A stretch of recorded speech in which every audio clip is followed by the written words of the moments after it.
welcome to another edition of Boxing for Real. I'm your host, Don Omega. Back with me this week is Iron Truth. Let's go. Okay, we're going to get some comments from Iron Truth on some of the stuff he missed out on last time. So, what was your take on Casamayor versus Pearson? Well, Casamayor looked pretty good. He got hit with a few right hands, 2 or 3 clean right hands, didn't affect him. I was surprised that he got hit with them a little bit.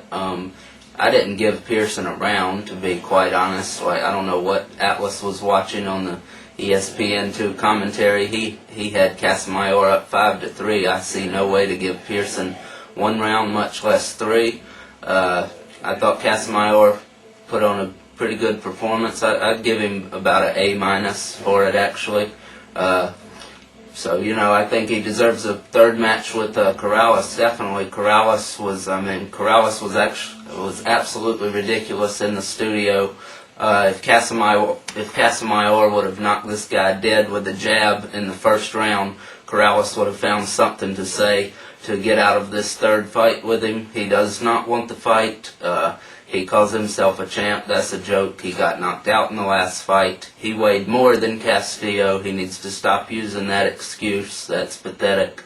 Him claiming Casamayor needs to win a title and asking what has he done to deserve a rematch. How about he knocked you the fuck out, faggot? That deserves a third match. You won by decision. You did not destroy him. Destroying means you knocked somebody out. You were the one knocked down in the match. Exactly. Casamayor boxed your ass off completely in the second fight. He knocked you out in the first fight. Say you won 12 rounds to nothing in the second fight. You won by decision. He won by knockout. Whose was more impressive? This is all you need to know about Corrales. And I dare anybody to try to convince me of any different on this. He's willing to give Freitas a rematch who quit against him, but not Casamayor. So that's all I'm going to say about that fucking queer, that coward Corrales. Moving on, hopefully somehow, someway, Casamayor can get him in the ring or on the street or something, and he'll knock him out whenever he does. Anyway, moving on. Now I do have to say this about the Casamayor-Pearson fight. There's no way I could give Casamayor an A- for that performance, because to me, I've seen Casamayor look a lot better before. I'd give that fight really, truthfully, a C+. I don't think he was that impressive in the fight, but he did win the fight. Well, and that's what matters. If he would have knocked him out in the first or second, like you said, then I would have given it an A+. Well, but an A+ and an A- are not that close. He's never been a one-punch knockout person, so I don't really ever expect that unless he's fighting a just absolute complete bum, and sometimes not even then. I wouldn't expect him to get it. Well, the fact that Pearson was hitting him more than he should have gotten hit was my thing. Casamayor, he usually doesn't get hit that much. Well, that's true, but I didn't think he got hit all that much. I don't see how you could possibly give him an A for the fight. He put his combinations together well. Pearson did land more than I thought he would, but still didn't do enough to win any round. He would go into the shell over and over, his defensive shell. Casamayor let his hands go. He didn't early in the fight. He didn't let his hands go as much as I thought he would have to handcuff Pearson against the ropes. But and he made Pearson quit. Yep, and he did make him quit, absolutely. Pearson did not want any more of Casamayor. He did not respond on purpose to the really referee. From the 7th round on, you could tell he didn't want to be in there. And he was even running. He ran completely in the 8th round, and Casamayor got him out of there. If Casamayor would have put together a good stoppage win, like the referee jumping in to stop it, or an actual KO 10 count, then I could have given him an A+, but since it ended like that, I'll just say an A- because he did win every round, so that's what I'm going by. I only saw him get hit cleanly about 2 or 3 times, actually, with those right hands. I saw him get hit a lot more than that, actually. Not cleanly, though. So, but hit. Well, yeah, hit, of course. And a younger Casamayor wouldn't have been getting hit with some of those shots. But anyway... As shown against Nate Campbell. Yeah, but anyway... And I do Casamayor. think Nate Campbell was better, especially at that time. He was better than Lamont Pearson was. No doubt, he's a better fighter. But anyway, on the undercard of that show, Julio Cesar Garcia, the 19-year-old with now 39 fights. Very impressive, very calm in the ring. Not too surprising since he has had that many fights that he would be that calm, even though he's that young age of 19.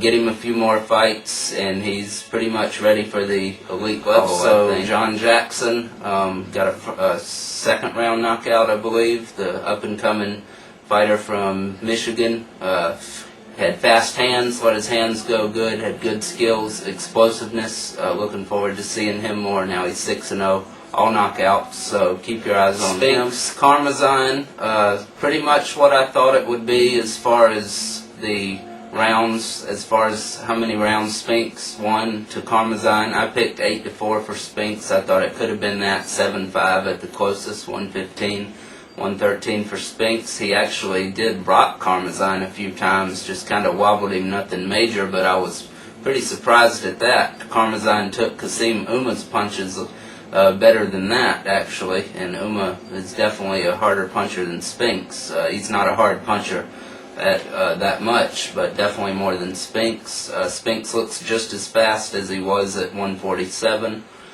This makes Judah look great now that Spinks has won a title in 2 weight classes. He fought one of the best guys at 154, and in Karmazin, Spinks did kind of tire and play out in the 11th and 12th. He did run those rounds, but it was too late for Karmazin anyway. Karmazin didn't impress me at all. He should have came in, let his hands go, just went all out against Spinks. But he was still there, you have to give him that. Well, he was there. He was still there where a lot of guys would have just given up. Well, so I do give him credit for that. A lot of guys would have even been trying at that point. Well, I don't think he was trying that much. I mean, he was really... I think he was trying about as good as Roman Karmazin can try. Maybe that, but that just wasn't enough. I would expect somebody against Corey Spinks, who's not a hard hitter, to just rush in and try pretty much anything, because they shouldn't be worried. My main point is I think Karmazin, if he fights anyone else from now on, it's a good opponent for them. You can't say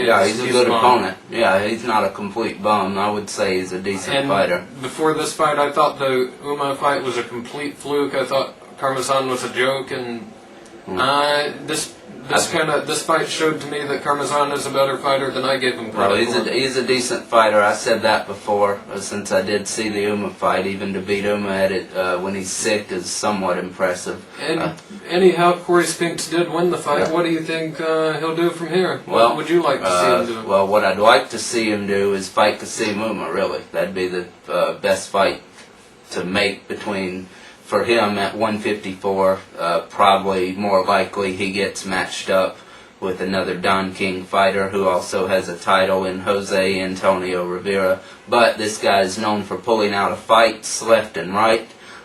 So who knows if he will actually fight Corey Spinks. I wouldn't bet on it. Sounds more like a baseball player anyhow. But definitely Spinks beats him if he fights him. I pick Uma over Spinks. There's some options out there for Spinks. Mosley or Vargas, I don't see them fighting him because it's just, I mean, there's no money in it, no interest. It won't prove anything. Judah's already knocked Spinks out, so I don't see what they would really get from that. Vargas moving up to 160 anyway, but Mosley's moving back down to 147. How about the Forrest Corte winner? That'd be fine to see him against either one of those. Even the loser of that fight, he could fight. I would pick either one of them over Spinks, but definitely interesting. They should be interested in that fight. That would be a good win for either one of them. I think it could be a pick'em fight. It depends on their performance coming up in this match. We'll have to see. Yeah, so that's a fight to look for. Spinks should be in some pretty big fights. And also fighting this week are Sugar Shane Mosley and Fernando Vargas in a rematch. What are your thoughts on that? Well, Mosley clearly won the first fight. He dominated pretty much. I gave Vargas 2 rounds at the very most in the first fight. I had it 7-2 going into the 10th. Didn't like the stoppage where it came. Vargas was completely aware of what was going on. I don't think it should have been stopped. The cut was, the swelling over the left eye was bad. It looked pretty bad. They should have probably just let it go on.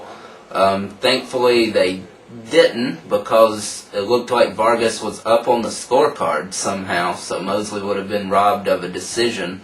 That was awful. Mosley did dominate. He was back, not completely back to his old self, but he threw a lot more combinations, had his speed going for him a lot more. In this fight, I expect Mosley to even beat him quicker and even better, more dominant.